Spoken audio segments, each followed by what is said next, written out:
Good morning, dear brothers and sisters. It's a Saturday, a day after Good Friday. I'm whining from Little Message.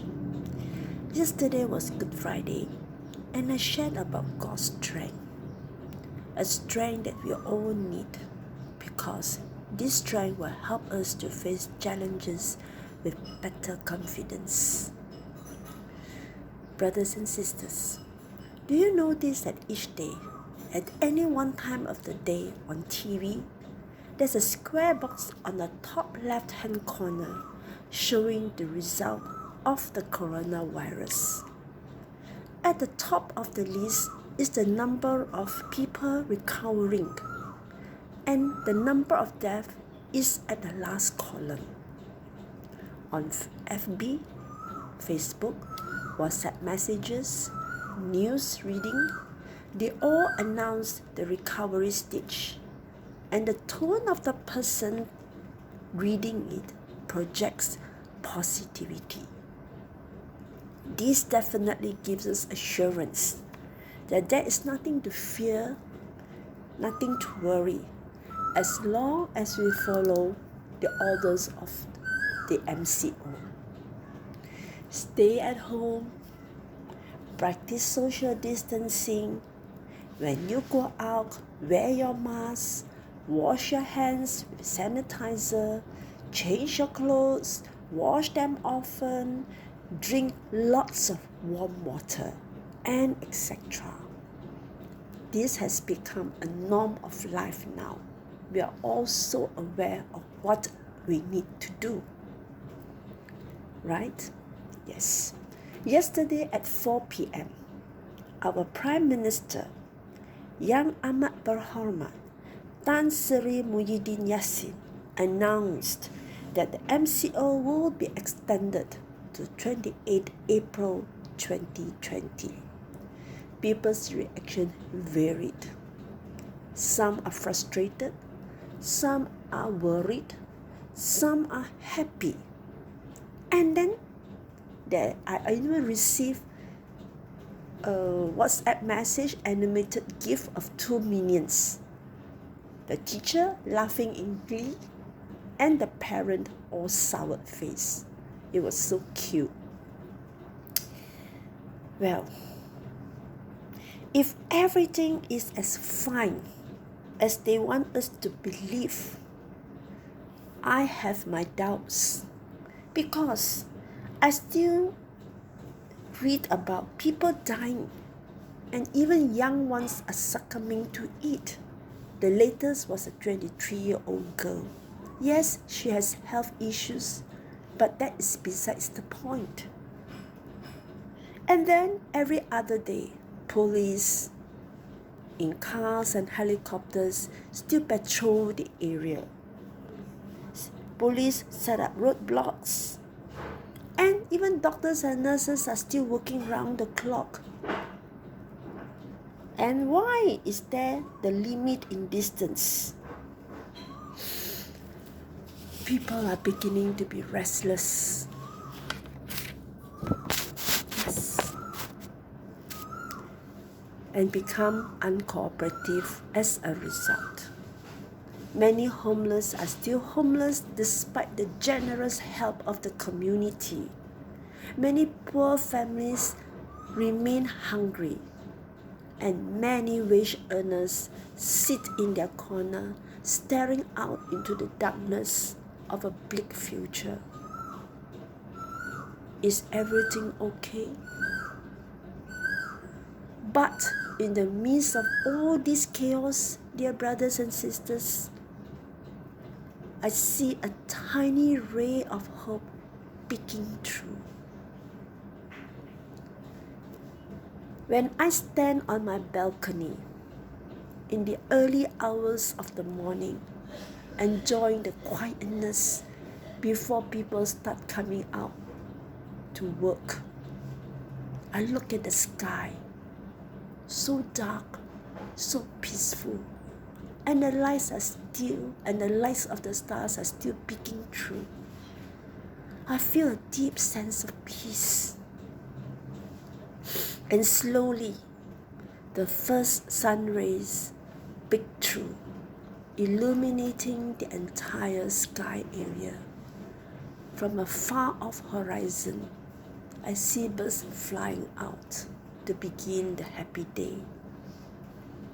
This sight is just beautiful, awesome. As the sky brightens, I yet witness another cheerful activity.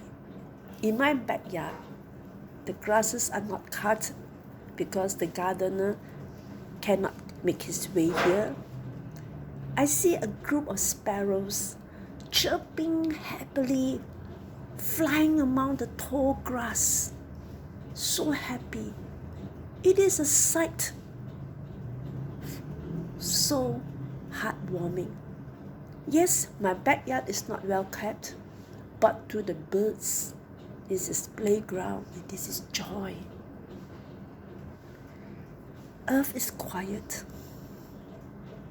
peaceful and at rest. Are you aware that when you go to bed at night, we hear only the familiar swirling sound of the fan and not the distant annoying roar of the motorbikes, nor the speeding rough sound of the lorries? Yes, on certain evenings when the rain pours, loud thunder and lightning flash across the sky. It is so majestic, so powerful. Are we aware of that? That this is also a sign of God's hope for mankind.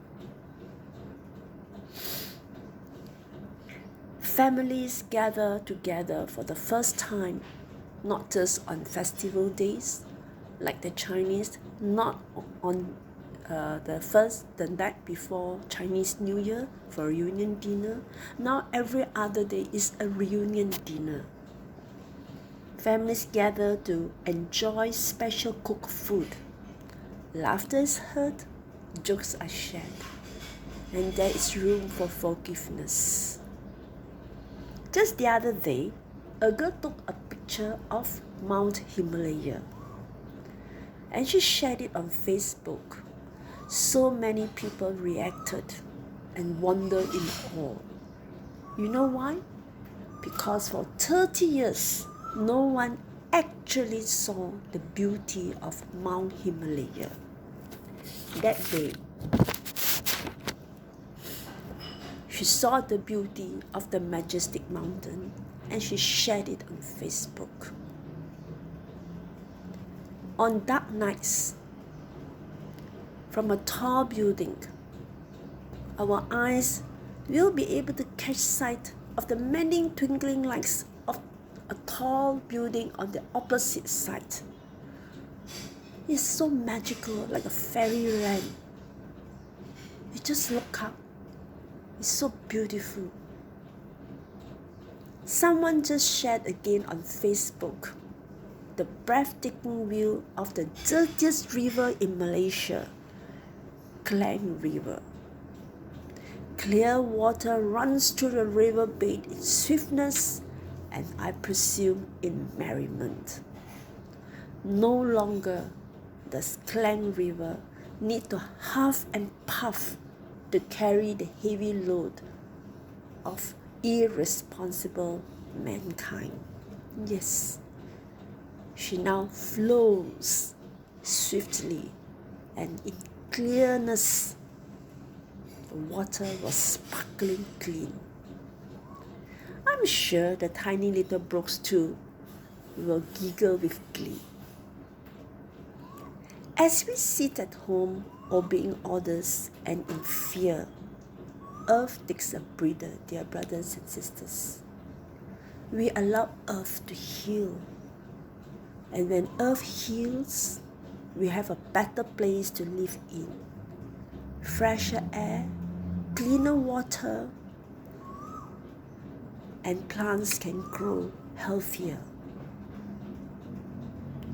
Could then this be the reason for God's supposed silence.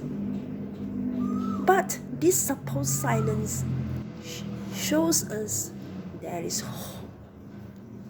In Jeremiah chapter 29 verse 11, "For I know the thoughts that I think towards you, saith the Lord, thoughts of peace and not of evil, to guide you an unexpected end."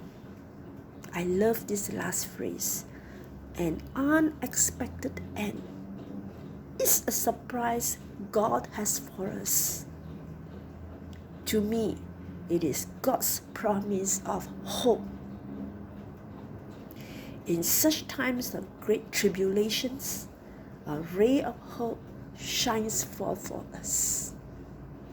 Today's message from Little Message is hope. Yes, God gives us hope. Have a lovely Saturday and enjoy this day. Bye and thank you.